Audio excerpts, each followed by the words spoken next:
Veja só como isso é tão verdade. Em Atos 19, 13 a 16 diz assim: alguns judeus exorcistas ambulantes tentaram invocar o nome do Senhor, do Senhor Jesus sobre os possessos de espíritos malignos, dizendo-lhes: conjuro-vos por Jesus a quem Paulo prega. Os que faziam isto eram 7 filhos de um judeu chamado Seva, sumo sacerdote. Mas o espírito maligno, portanto, estava ali encarnado em quem? Numa pessoa, entende, Paulo? Que ele estava falando.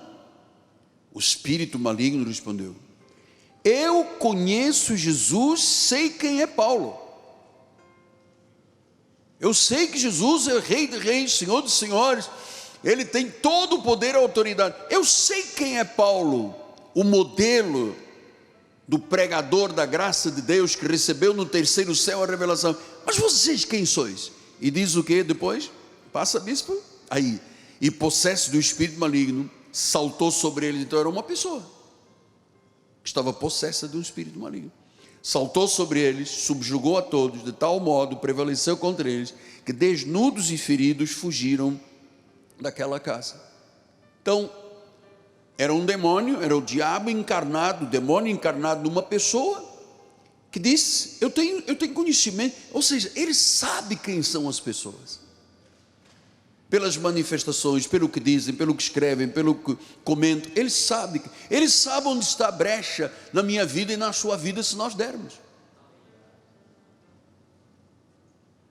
Diz: eu conheço Jesus, eu não consegui derrotá-lo na cruz, ele ressuscitou. Eu conheço Paulo, que já enfrentou tudo que era possível e continua firme. Mas vocês? Quem são vocês? Então eles não guardavam os mandamentos, eram filhos de um sumo sacerdote, mas não guardavam mandamentos, nem tinham testemunho. O diabo partiu para cima deles. Então, nós temos que resistir. A minha vida tem sido isto sempre: resistir para ficar firme. E ele explica no versículo 12, porque a nossa luta, quer dizer que nós temos uma luta. E diz que não é contra sangue e carne, nós não lutamos com pessoas. Nós lutamos com pessoas possuídas por ele, chamados filhos da desobediência. Ele disse: olha a dimensão desta luta. A nossa luta não é contra sangue e carne, contra principados, potestades, dominadores deste mundo tenebroso, forças espirituais do mal nas regiões celestes.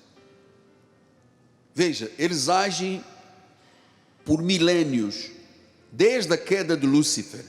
Eles são astutos, eles são implacáveis, e o fim deles, segundo a Bíblia Sagrada, no livro de Apocalipse, o fim deles é a destruição.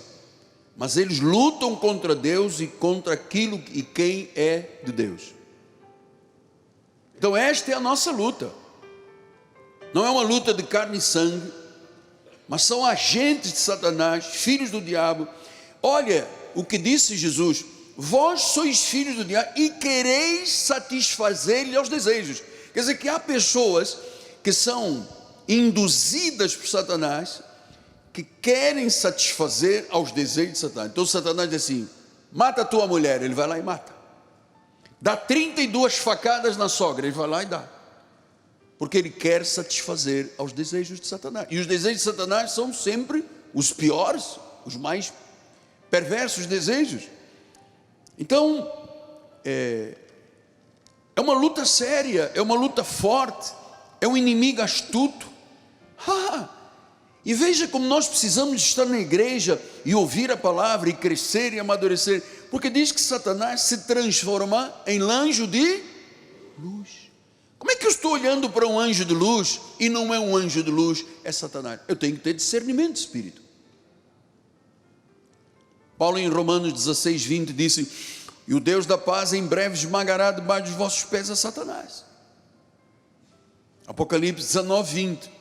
Mas a besta foi aprisionada e com ele o falso profeta, que com sinais diante dele seduziu aqueles que receberam a marca da besta e eram adoradores da sua imagem. Os dois foram lançados vivos dentro do lago do fogo que arde com enxofre.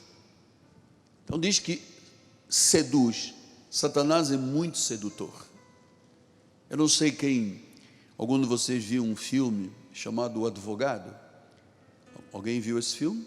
A Netflix, vocês viram? Veja, o advogado não estava fumando maconha, cheirando cocaína, não estava adulterando, não estava matando. Qual era o problema dele?